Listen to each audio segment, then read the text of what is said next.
নমস্কার, রাধে রাধে। আশা করছি সকলেই খুব ভালো আছেন, সুস্থ আছেন, আর আমিও ভালো আছি। আমি বেবি আমার নতুন ভিডিওতে আপনাদের সকলকে স্বাগত জানাই। আজ ওয়েদারটা খুব সুন্দর, তাই রেডি হয়ে বেরিয়ে পড়লাম সন্ধ্যা আরতি দেখতে যাব বলে। আর এখানে এখন এই যে প্রশাসনিক ভবন, এখানে মনে হয় মিনিস্টার লেভেলের সবাই আসেন, ওনাদের সাথে হয়তো কথাবার্তা হয়। আর এই যে দেখুন, শ্রাবণ্য বলে যে পার্কটি হয়েছে নতুন, সেটি কিন্তু মমতা ব্যানার্জির উদ্যোগেই হয়েছেন। আর রাস্তাঘাটগুলো দেখে খুব সুন্দর লাগছে, পুরো ঝাঁ চকচকে। আর এই টানেলের মধ্যে আমরা এখন প্রবেশ করছি। আর এই টানেলটি হচ্ছে আমাদের ডিবিসি মোড়ের ফ্লাইওভারের নিচে। এটা হয়তো যানবাহন চলাচলের জন্যই কিন্তু এই টানেলটি বানিয়েছেন, কিন্তু শুধুমাত্র টু হুইলার্সই যায়, এটার কিন্তু ফোর হুইলার্স বা বাসের কিন্তু কোনো রাস্তা নেই। ছোট্ট একটি টানেল। আর এই দেখুন, আমরা ওপরেও উঠে গেলাম। আর রাস্তাঘাটগুলো দেখে খুব সুন্দর লাগছে, অনেক চওড়া রাস্তা করে দিয়েছে এখন, যান চলাচলের জন্য খুবই ভালো।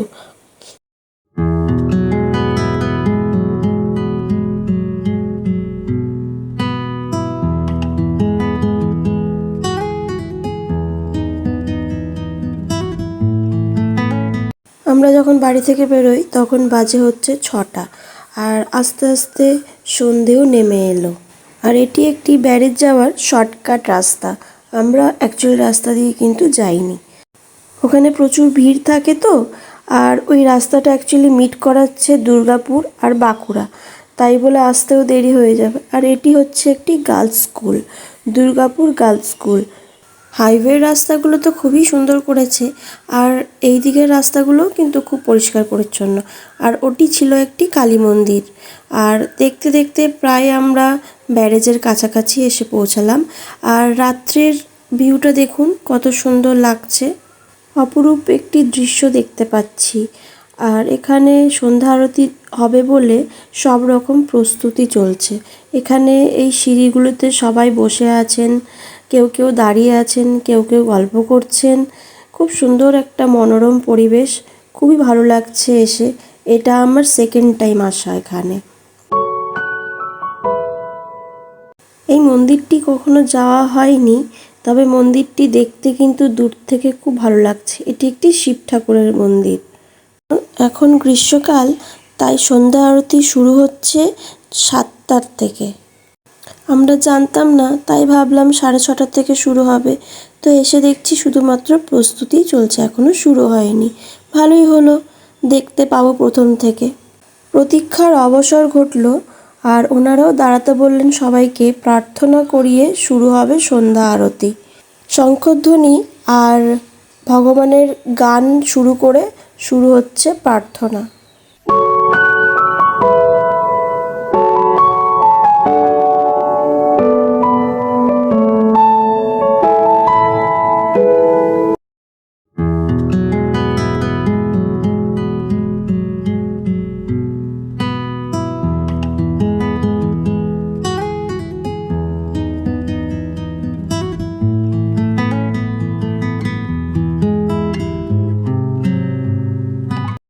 গাছটিতে পাতা কম ঠিকই, কিন্তু দেখতে কিন্তু অপরূপ লাগছে, তাই বলে কিন্তু আমি ক্যামেরা বন্দি করে নিলাম। শঙ্খধ্বনি দিয়ে শুরু হয়ে গেল আজকের সন্ধ্যা আরতি। এইটাতে নেবে।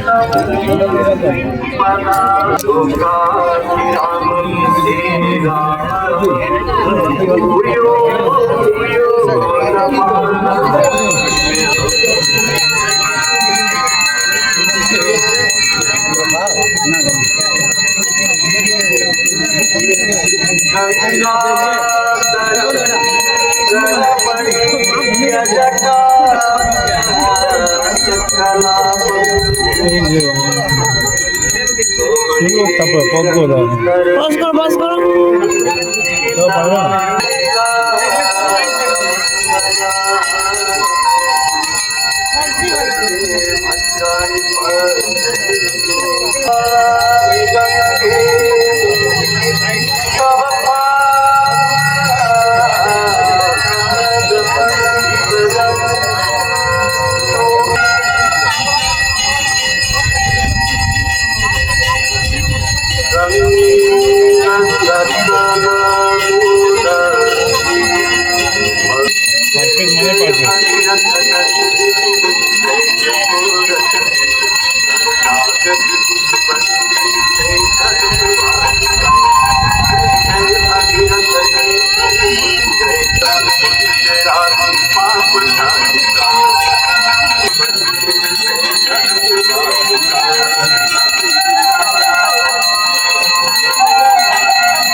ভালো লাগলো এসে, মন ভরে গেল।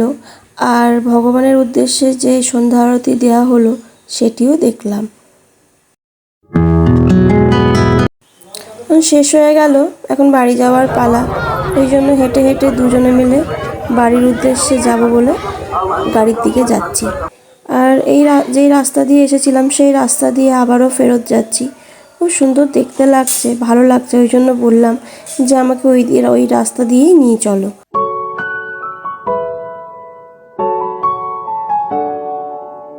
আরও কিছুক্ষণ বসতাম, কিন্তু মায়ের বাড়ি যাব বলে তাড়াতাড়ি উঠে চলে এলাম, কারণ ভাই নিতে আসবে। আর কালকে হচ্ছে অক্ষয় তৃতীয়া, তো আমাদের দোকানে পুজো হয়। ভাই এসে বসে আছে, তো চলো দেখা হবে ওখানে গিয়ে। 2000 years later. আজ হচ্ছে অক্ষয় তৃতীয়া, আর আমাদের দোকানের পুজো, তাই বলে কিন্তু এইগুলো সব পরিষ্কার পরিচ্ছন্ন হয়ে গেছে, সব গুছিয়ে রাখা হয়ে গেছে। আর কিছুটা বাকিও আছে, তো সেটাও আজকে রাত্রের মধ্যেই আমরা করে নেব। আর এখন চলছে হচ্ছে আলপনা দেওয়া, কারণ কালকে এতটা সময় পাওয়া যাবে না, পুরোহিত অনেক সকাল সকাল চলে আসবে বলে। আর এটি আমার একটি বোন, আর ও কালকে থাকবে না বলে মা বলল যে একটুখানি আলপনাটা দিয়ে দিতে, আর বাকি যেটা থাকবে সেটা আমরা সকালে দিয়ে দেবো। ও খুব ভালো আলপনা দেয় বলেই মা ওকে বলেছে। তো এই যে দেখুন আলপনাটা কত সুন্দর করে দিয়ে দিচ্ছে।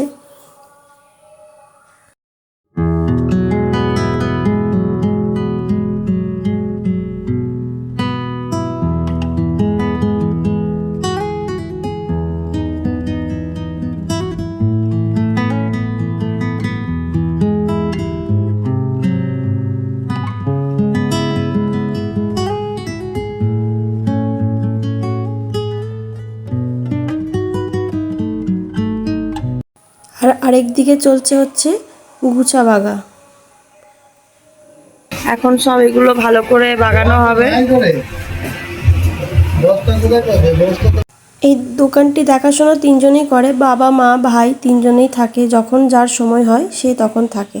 ও জব করে, তারপরেও যেটুকু সময় বাকি থাকে সেই সময়টাও ওখানেই দেয়। দোকানে চলছে গোছা বাগা, কিন্তু ডিনারে তো কিছু করতে হবে, তাই ভাবলাম শর্টকাটে একটু আলুর পরোটা বানিয়ে নিই। অনেকদিন আলুর পরোটাও খাইনি। তো আলুটাকে প্রথমে মা সেদ্ধ করে রেখেছিল, আর এরপরে আমি একটু স্ম্যাশারে করে নুন দিয়ে ভালো করে মেখে নেব। গরম ছিল তো তাই বলে স্ম্যাশারে করে মাখলাম, নাহলে কিন্তু হাত দিয়েই ম্যাক্সিমাম টাইমে মেখে নিই, মাখাটা একটু ভালো হয় তাই।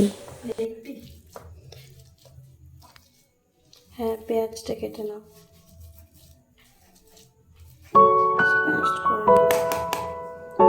দিয়ে এরপরে যেহেতু গরম ছিল, এরপরে হাত দিয়ে একটু ভালো করে মেখে নেব।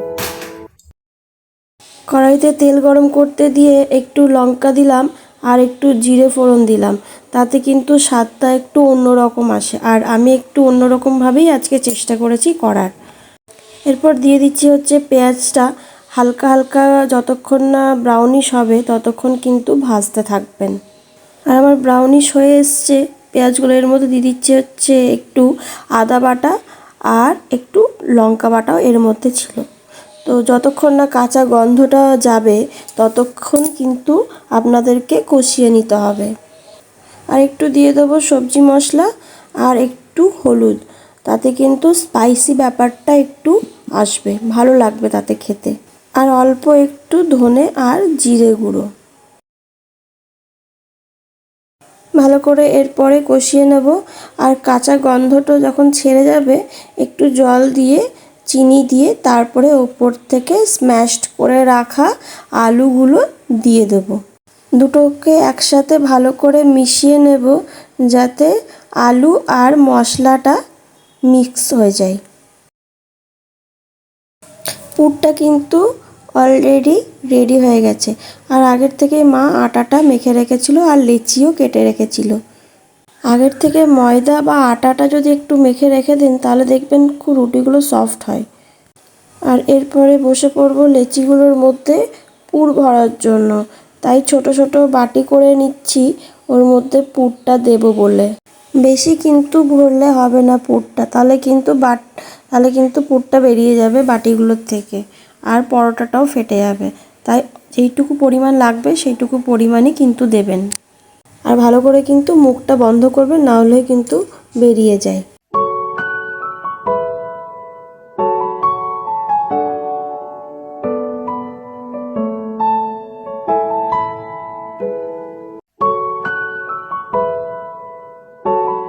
আর এখানে এইগুলো আমি করছি আর মা ক্যামেরা বন্দি করছে।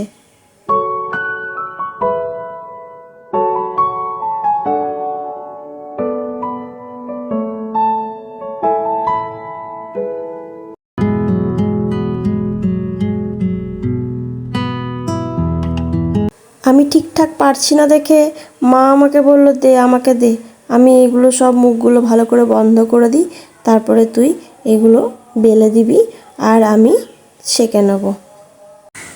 আস্তে আস্তে গুরুজনদের থেকে শিক্ষা নিয়ে, মা শাশুড়ি মায়ের থেকে শিক্ষা নিয়ে হয়তো আমিও একদিন এরকমই পারফেক্ট করতে পারবো। এখন হয়তো পারছি না, কিন্তু একদিন না একদিন ঠিক পারবো। আর এইভাবেই সবগুলো মুখগুলো বন্ধ করে এই যে বেলতে শুরু করে দিয়েছি। আর এক একটা করে সবগুলো বেলে নেব। এরপরে আস্তে আস্তেই বেলতে হবে, না হলে কিন্তু এই পুরটা, আলুর পুরটা বেরিয়ে যেতে পারে। এইভাবেই আস্তে আস্তে রুটিগুলোকে সবই বেলে নিচ্ছি। আর খুবই ধীরে ধীরে বেলতে হচ্ছে, কারণ যাতে পুরটা না বেরিয়ে যায় ওই জন্য। আর তোমাদের সাথে কথা বলতে বলতে দেখুন সবগুলোই কিন্তু আমার বেলা শেষ। A few moments later. আর ওইদিকে রুটি করা কমপ্লিট, আর আমি এখানে এলাম একটু দোকানে দেখতে যে সব কিছু হলো কি না। আর এখনও হয়নি, বাকি আছে কিছুটা, কালকে করে নেবে, কাল হয়ে যাবে।